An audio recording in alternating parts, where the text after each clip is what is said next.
வணக்கம் மக்களே. சூதுகவும் 2 படம் பார்த்து முடிச்சப்புறமா அவன் பொருள் எடுத்து அவனையே போடணும் அப்படின்னு முடிவு பண்ணி ஒரு படம் எடுத்தா எப்படி இருக்குமோ அப்படி தான் இருந்துச்சு சூதுகவும் 2.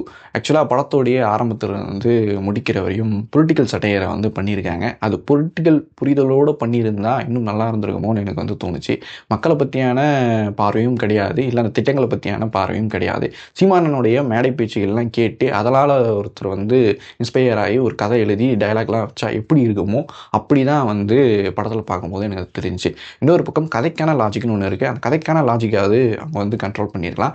அதையுமே அவையவாக போகும்போது நம்ம செம்ம கடுப்பாயிடுச்சு.